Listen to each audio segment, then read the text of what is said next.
군사권 경험이 없는 변호사님들 같은 경우에는 이런 군형법 조문이 있다는 사실을 모르는 분들이 더 많습니다. 검사 또는 판사들도 이 조문을 모르는 분이 있다는 것이죠. 군인 성범죄, 상간모욕, 부모이탈 등 군형사 사건 전반에 해당되는 내용이라고 할 것입니다.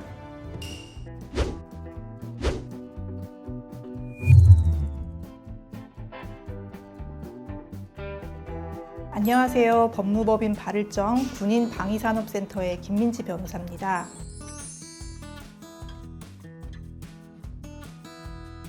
오늘은 군형사 사건에 군사권 경험이 많은 변호사 선임이 필요한 이유에 대해 말씀드릴까 합니다. 저희가 늘 말씀드리는 것이 군의 특수성에 대한 이해가 높고 군사권에 경험이 많은 변호사와 상담을 받으시라고 항상 말씀을 드렸는데요. 그렇다면 왜 그런 권유를 드리는 것인지 폭행 사건을 예로 들어서 말씀을 드려보도록 하겠습니다. 먼저 군형사 사건에 특화된 변호사의 경우에는 일반 형법의 특별법인 군형법에 대한 이해가 높습니다. 형법 제260조에 정하고 있는 폭행죄는 반의사 불벌죄입니다. 반의사 불벌죄라는 것은 피해자의 명시적인 의사에 반해서 처벌할 수 없는 죄이기 때문에 수사 단계에서 피해자가 처벌을 원하지 않는다는 의사를 표시하면 검찰에서는 공소권 없음 불기소 처분을 하게 되고 재판 과정에서 처벌 불원 의사를 표시하면 공소기각 판결을 하게 되어 있습니다. 과거 영내에서 발생하는 영내 폭행의 경우에도 형법 제260조가 적용되었기 때문에 피해자랑 합의가 되어서 처벌 불원 의사 표시가 되면 수사 단계에서는 불기소 처분, 재판 과정에서는 공소기각 판결을 해왔습니다. 그런데 지속적인 교육에도 불구하고 영내 폭행이 근절되지 않고 영내 폭행 신고가 된 경우라도 선임자가 본인의 지위를 이용해서 후임자한테 야 합의 좀 보자 이렇게 얘기를 해서 처벌 불원 의사 표시를 하게 만드는 거죠. 그러면 이제 불기소 처분을 받게 되고 이런 문제가 이제 지속되다 보니까 2016년도에 국방부에서 군형법에서 영내 폭행과 협박의 경우에는 형법 제260조 제3항의 반의사 불벌 조항의 적용을 배제하는 조문을 신설하게 되었습니다. 따라서 현재는 영내에서 발생한 폭행죄에 대해서는 처벌 불원 의사가 있더라도 불기소 처분이나 공소기각 판결을 받을 수 없습니다.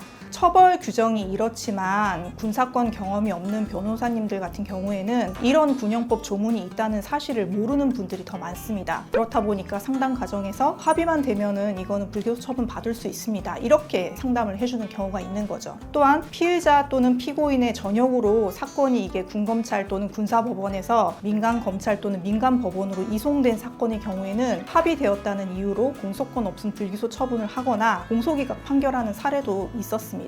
검사 또는 판사들도 이 조문을 모르는 분이 있다는 것이죠. 그리고 더불어서 영내 폭행의 대상이 누구인지에 따라서 피해자가 초병인지 상관인지 직무수행자인지에 따라서 일반 폭행죄보다 더 법정형을 더 중하게 두고 있는 조문들이 있는데요. 여기에서 초병이 무엇인지, 같은 계급인 경우에도 상관이 될 수 있는지, 초병과 직무수행자의 차이가 무엇인지 이런 부분에 대해서 잘 알고 있어야 적절한 대응을 할 수 있습니다. 따라서 군형사 사건의 경우에는 군형법에 대한 이해가 높은 변호사의 선임이 필요하겠죠. 두 번째로 군사권 경험이 많은 변호사는 군 내부의 특수한 사정들에 대한 이해가 높습니다. 예를 들어 생활관에서 피해자의 동의 하에 선임자와 후임자가 같이 게임을 하면서 걸치고 때리는 게임을 했던 것이죠. 피해자도 당시에는 재밌다는 반응을 보였습니다. 그러니까 의뢰인 입장에서는 좋아서 같이 했고 상대방도 재밌어 했다라고 하지만 이런 내용으로 폭행에 해당하지 않는다라는 주장을 한다면 어떨까요? 근데 군대 병사들의 문화나 생활 모습을 잘 아는 변호사라면 선임자인 가해자가 후임자인 피해자에게 게임을 빙자해서 폭행하는 사례가 다수 있음을 알 수 있습니다. 후임자인 피해자의 입장에서는 선임자의 게임 제안을 거절하기가 어렵고 게임에서 졌다는 이유로 폭행을 당하고도 재밌다는 반응을 보이는 것은 선임자의 눈밖에 나지 않기 위한 제스처일 수 있기 때문입니다. 따라서 이러한 사정을 잘 아는 변호사라면 의뢰인의 말만 듣고 변론하는 것이 아니라 심층적인 면담을 통해서 구체적인 사실관계를 파악해서 변론 방향을 잡게 됩니다. 또 다른 예로 정말 폭행 피해가 극심해서 신고하는 경우도 있지만 마음에 들지 않은 선임자를 다른 부대로 전출시킬 목적으로 허위 가장 신고를 하는 경우도 간혹 있습니다. 이런 피해자들에게는 악의적인 신고 동의가 있다는 정황을 발견한다면 피해자 진술의 신빙성을 다툼에 있어서 영향을 미칠 수 있는 근거 자료가 될 수도 있습니다.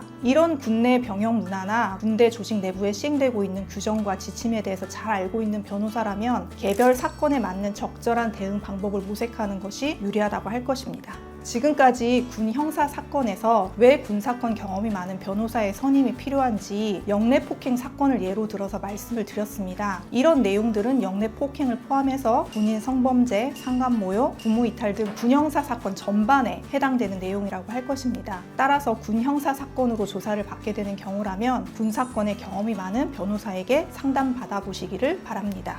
이상 법무법인 발일정 군인방위산업센터의 김민지 변호사였습니다. 감사합니다.